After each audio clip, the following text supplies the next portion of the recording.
Dito kami sa Shell sa SM Taytay. So pupunta kami ngayon mga lodi ng Tagaytay City. Ikaw mauna o ako? Ikaw na lang mauna. Kasama ko ngayon si Stern Moto papuntang Tagaytay. So siyang nauna ngayon. Alalay pa rin yung takbo kasi gabi na, mahirap. Tapos angkas ko kasi asawa ko, kaya kailangan magiging mas defensive pa ako sa aking ginagawa katulad dati. Hindi tayo pwedeng pabara-bara pagdating sa daanan. Gawa nga nung marami ding ibang sasakyan na minsan nagkakamali din ano. So kailangan alerto tayo doon kasi minsan lalo sa mga jeep, no? Di naman lahat, pero minsan kasi biglang tabi yan eh pag may makita pasahero o kaya may bababa. So kailangan talagang full adjust tayo dyan sa mga ayan, kagaya nya no, di ba? Napaka delikado kapag nakadikit ka sa kanya, kaya keep distance para hindi tayo maberya. Dito na kami ngayon sa Highway 2000. Sana hindi traffic dyan sa may bandang Bayanihan Bridge. Magkano ang bili mo sa IJB mo? Ano lang, sa kaibigan ko. Ah, maganda yan eh, tsaka maganda yung kulay. May orange din, bagay sa motor. Sakto lang ano? Oo, kasi may orange siya eh. Tas may konting white yan. Bagay. Dapat ikabit mo na. Nauna ka naman eh, susundan naman kita eh. Ah, doon na lang. Bagay. Para mas maganda mo. Oo. Ay, si ano pala to eh, si Lago eh. Punta kami Tagaytay eh. Oo. Kilala ko. Ha? Hatid ka pa? Hanggang alas 2. Sunod sama tayo pag doon yung biyahe. Ha? Taga-Taytay din yan eh. Nag-vlog din yan eh. Ah, sige bye. Ahoy. May Ferris wheel dito. Ito na yung boundary ng Taytay, Pasig, Taguig. Yan. Ganda ng Ferris wheel oh. Ignorante ako doon ah. Bago. Uy, na ano yung babae ah. Ba't natumba sila? Ingat kayo mga lods. Okay, basta-basta mag ano kasi alanganin. Pawa naman. Yan ang ating pinaka-ingat-ingatan na di mangyari sa atin. Okay lang yung mabuhol ka basta hindi lang maipit yung mga paa. So mabuti na lang din naka-helmet yun si ate ano. First time ko mag night ride ngayon dito sa Tagaytay.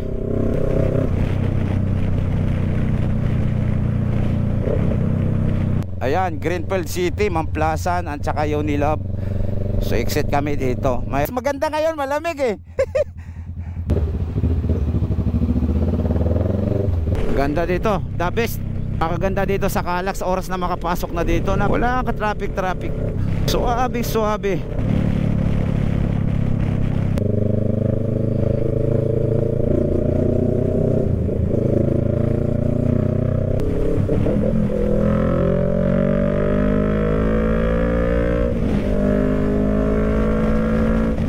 Wow. Ito yung suabe dito sa Calax. Pakaganda.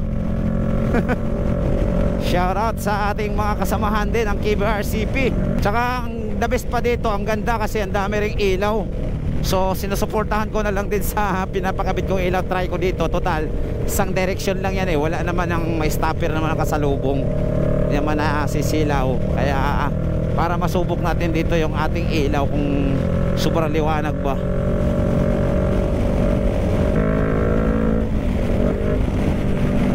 Hindi ko pala na on yung aking Insta360. Natuyo yung pawis ko eh. Ang lamig dito. Nandito pa lang tayo sa Laguna, malamig na. Ano pa kaya kung doon tayo ngayon sa Tagaytay? So sigurado mataas yung area na yon, mas malamig.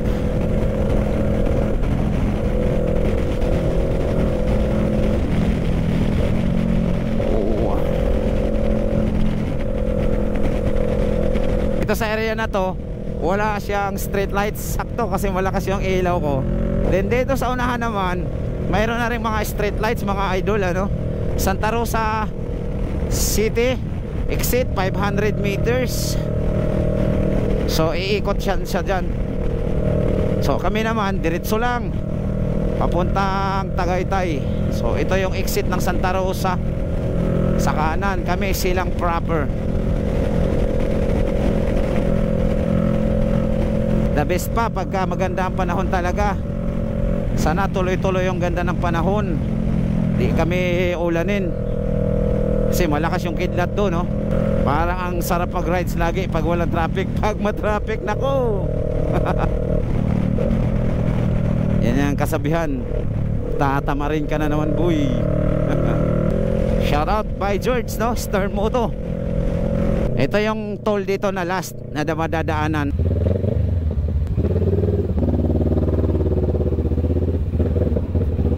Thank you. Ano ba to dito? Olivares? Dating parang Olivares Plaza. Basta ito na yung rotunda nila dito sa Tagaytay. So gagawin kami dito, no, para Sugbo. Meron kaming pupuntahan dyan na kainan sa may Lis ba yun? Oh, masarap ang kainan doon. Maganda rin yung view. Natatanaw natin yung Taal Volcano. So sakto sa ating night rides ngayon, makapag-relax tayo dito. Nagyaya itong ating tropa na si Stern Moto na mag night rides tayo dito sa Tagaytay. Sakto tong rides natin ngayon kasi marami rin palang kainan. So alam ko dito lang yan sa unahan yung aming kinakainan dati. So medyo matagal-tagal na rin kasi akong hindi nakapag-rides dito sa Tagaytay. So papasok na tayo dito sa may Lis. Wow, ang swabe ng ating pinuntahan ngayon.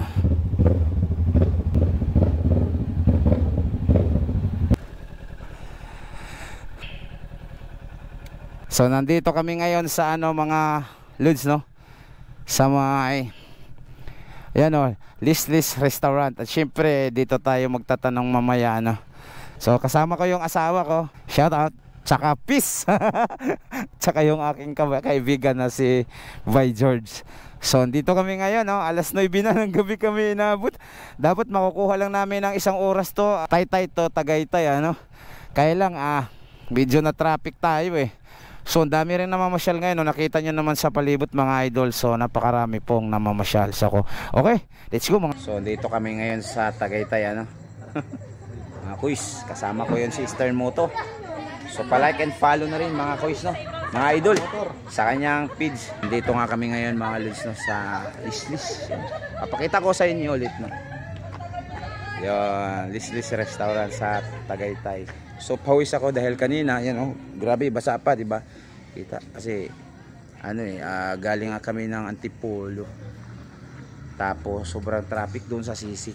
Nakabawi lang kami sa expressway. Walang ganong traffic. Pero basa tayo. Outfit natin yan, no? Medyo busog-busog pa.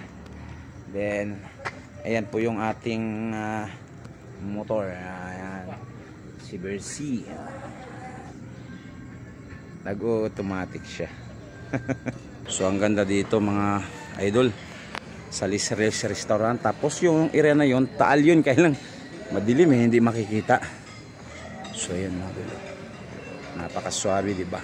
Wow, paganda mga idol. Solid yung aming night ride.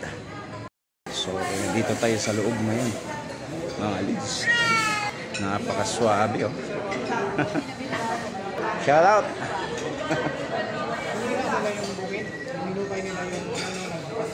So okay mga idol, order na muna kami, ano. Pili na.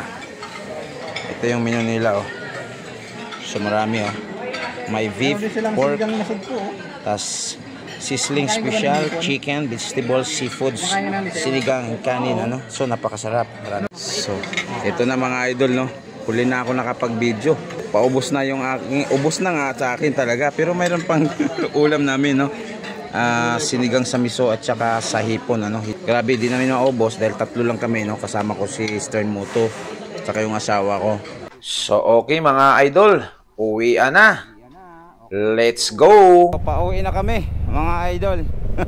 Time check 10:45 PM. So okay mga idol, kita-kits na lang sa next video.